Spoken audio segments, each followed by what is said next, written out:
The new Mega Evolution set is becoming a bit of a wild experience for collectors, and a lot of questions are coming up about where this era is heading. Though before we get into that, I'm actually gifting this Arctobax illustration rare to one subscriber. Now, if I reply to your comment with this Terapagos emoji, then well done, you've won this card. And if you are a fan of giveaways, I'm actually going live on Whatnot and doing another huge Pokemon 151 giveaway and selling stream on October 17th, 6 p.m. Australian Eastern Standard Time, and I'll speak more about that stream later in this video. But the Mega Evolution set, along with the new era, is interesting to say the least because there's just so much hype around it. And I've never really seen so many people enter Pokemon collecting and investing like now. You know, it's kind of wild because I kind of feel like the hobby I had, which was kind of perceived, you know, a few years ago as something like a little bit nerdy and something like, oh, you collect Pokemon cards, has kind of transformed into this huge mainstream Goliath. And I feel like right now it's like collecting Pokemon cards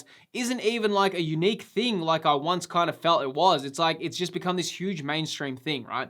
Though check out some of the price that we're dealing with and you can see that Pokemon cards are really climbing to new levels. All right, the first one we need to speak about is the Marshadow illustration rare. Now, just looking at that graph, if you can see the snapshot there, you can see the huge spike in price and then it is tapered off a lot. So you can see that the card started at around 29 USD and then it went up all the way to $92. And of course, you can see right now really dropped back at $40. Here's the thing, right? And this is why Pokemon collecting is in a very strange position because you get these huge spikes. Now you've got like this game of people trying to just cash out when, you know, a card is spiking in price. So it is very strange to see that. One thing, the reason why this card was, a lot of people thought it was kind of booming so much in price is because it has a Pikachu photobomb. But really, that made no sense to begin with because if you've got a card that has a Pikachu photobomb and that's going to make it kind of spike to these huge prices, then why aren't other Pikachu cards spiking in price like the Crown Zenith Pikachu, which is arguably one of the best Pikachu artworks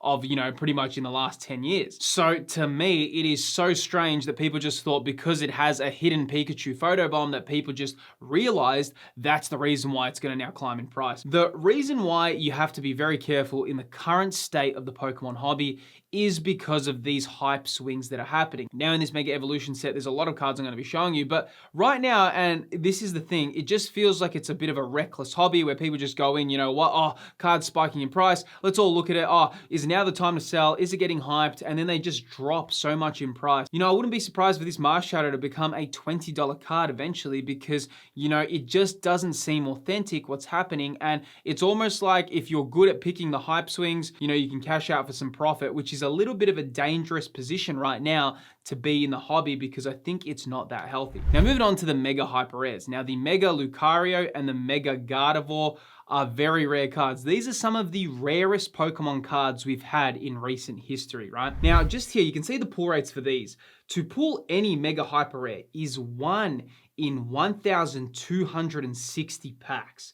That is crazy odds, dude. But you can see there, to pull a specific Mega Hyper Rare is 1 in 2,520 packs. In my recent memory, these are the rarest pull rates I've seen within the last 5 years. Here with the Mega Lucario, you can see it started with 540 US, climbed up all the way to $723 for a raw copy, and right now it's selling for $672. The only reason why these cards may not hold these crazy high price points is purely because it is a bit more of a basic kind of artwork, which I've explained in previous videos, but these gold cards, they just kind of feel like a photo of a Pokemon with a gold kind of coating on it. Whereas, you know, when you look at the Crown Zenith gold cards, they are much more using that kind of monochromatic gold within the environment. Like when you look at the Arceus V-Star compared to something like this, the Arceus V-Star from Crown Zenith is a far more inspired artwork than some of these. So maybe because of that, that will hold their price a little bit down to what, you know, cards like with these difficult pull rates would usually get. Same thing with the Mega Gardevoir, selling for 480 US,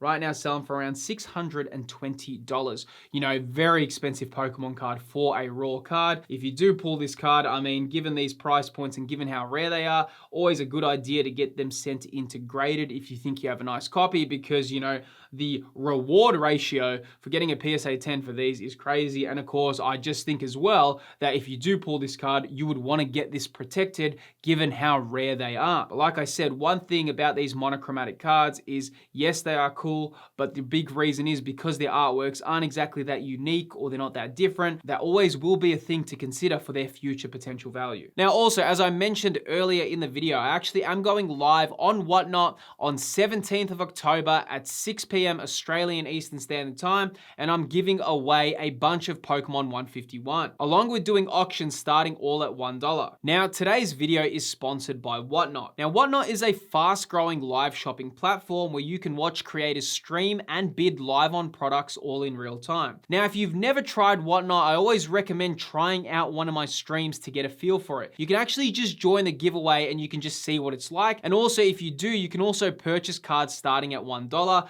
because I do auction everything starting at the lowest price. I mean, in so many previous streams, we've had so much cool pulls and it's always a good vibe whenever you're on the stream. And here's the best part. If you are new to Whatnot and you've never used it before, you can actually get a free $15 credit when signing up using my link. All you need to do is head to the link on screen, or you can just scan the QR code that's appearing on screen right now. A massive thanks to Whatnot for supporting the channel, and also can't wait to see you guys all on stream. Now let's get back into the video. So moving on to another Gardevoir card, which is a very cool special illustration rare, the Mega Gardevoir. You can see selling for $146, you know, when the set kind of released. And right now, it's been pretty stable in the market, selling for $316 US. That's really interesting to see that, right? Because this is a base set. Now, when Scarlet and Violet base came out, we had no Pokemon cards getting anywhere near the price points for the previous generation, right? And then you had Scarlet and Violet cards, and none of them touched Sword and Shield prices literally until the Greninja Special Illustration Rare released in 2024. It took nearly a year and a half after the era to get price points of the Sword and Shield era. But you can see with this Special Illustration Rare is already matching so many cards from the Scarlet and Violet era. I think one of the reasons for that is, even though this Mega Evolution kind of set is a continuation of a new era, I still feel a lot of collectors feel that this Mega Evolution era is almost like a Scarlet and Violet era, you know, new game plus mode. Even though we all know that the Mega Evolution kind of sets that are coming out now with Phantasmal Flames and everything after that, we're meant to be in this new era, but it does feel like it's just a continuation. A big reason for that is because we still have special illustration rares. You know, when we went from Sword and Shield to Scarlet and Violet, we kind of went from alternate arts to illustration rares and special illustration rares. You know, this kind of does feel like we haven't actually moved on that much from the Scarlet and Violet era. And moving on to a really awesome card from the set is the Mega Lucario Special Illustration Rare. You can see selling for $271 US, and right now selling for $308. And of course, the Mega Venusaur SIR selling for $200 US pretty much when the set released.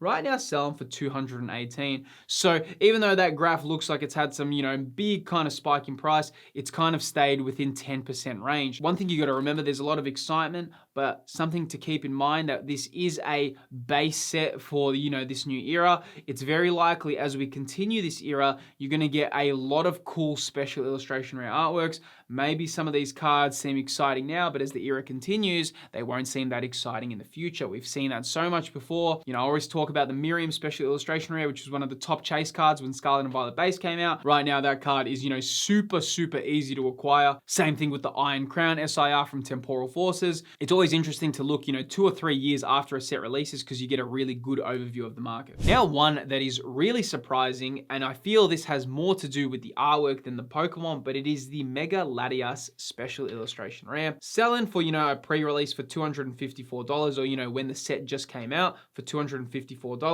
Right now selling for $167. I don't feel this has anything to do with Latias because, you know, it's such a loved Pokemon, but I do feel this has a lot to do with the artwork.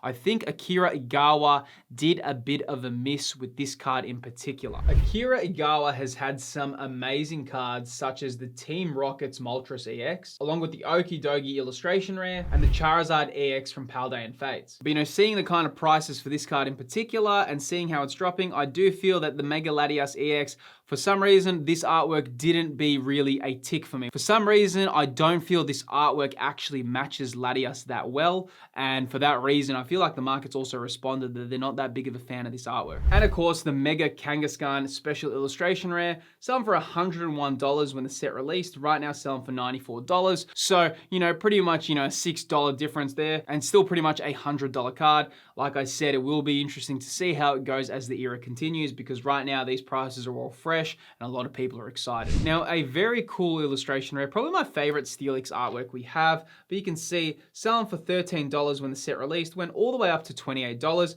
And right now it is really finding its kind of position in the market, selling for around 15 US.